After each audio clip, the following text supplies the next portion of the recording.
आणि आता एक धक्कादायक बातमी येते ती पुण्यात कोंढव्यातील एका उच्चभ्रू सोसायटीमध्ये एका 25 वर्षीय महिलेच्या तोंडावर स्प्रे मारून तिच्यावर अत्याचार करण्यात आला।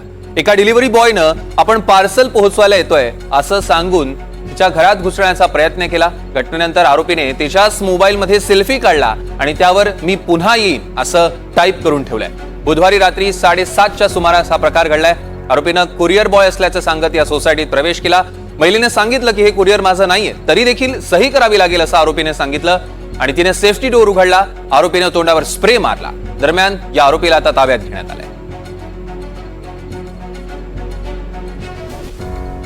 काल सायंकाळी 7:30च्या सुमारास कोंढव्यातील एका सोसायटीमध्ये निर्भया राहतात त्या ठिकाणी एक डिलिव्हरी बॉय येऊन आपलं बँकेचं एनव्हलप आलेलं आहे, कृपया आपण हे रिसीव्ह करा असं त्यांना बोलले आणि माझ्याकडे रिसीट घेण्यासाठी पेन नाही असे म्हटले। त्यावरून निर्भया ह्या घरामध्ये पेन घ्यायला गेले असता त्यांनी लागलीच फ्लॅटचा दरवाजा बंद करून अत्याचार केल्याची घटना समोर आलेली आहे।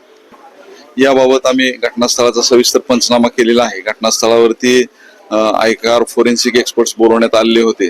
त्यांना बेशुद्ध करण्यासाठी स्प्रे किंवा इतर कुठलं काय वापर झाला याबाबत विश्लेषणांती आपल्याला ठोस माहिती मिळेल।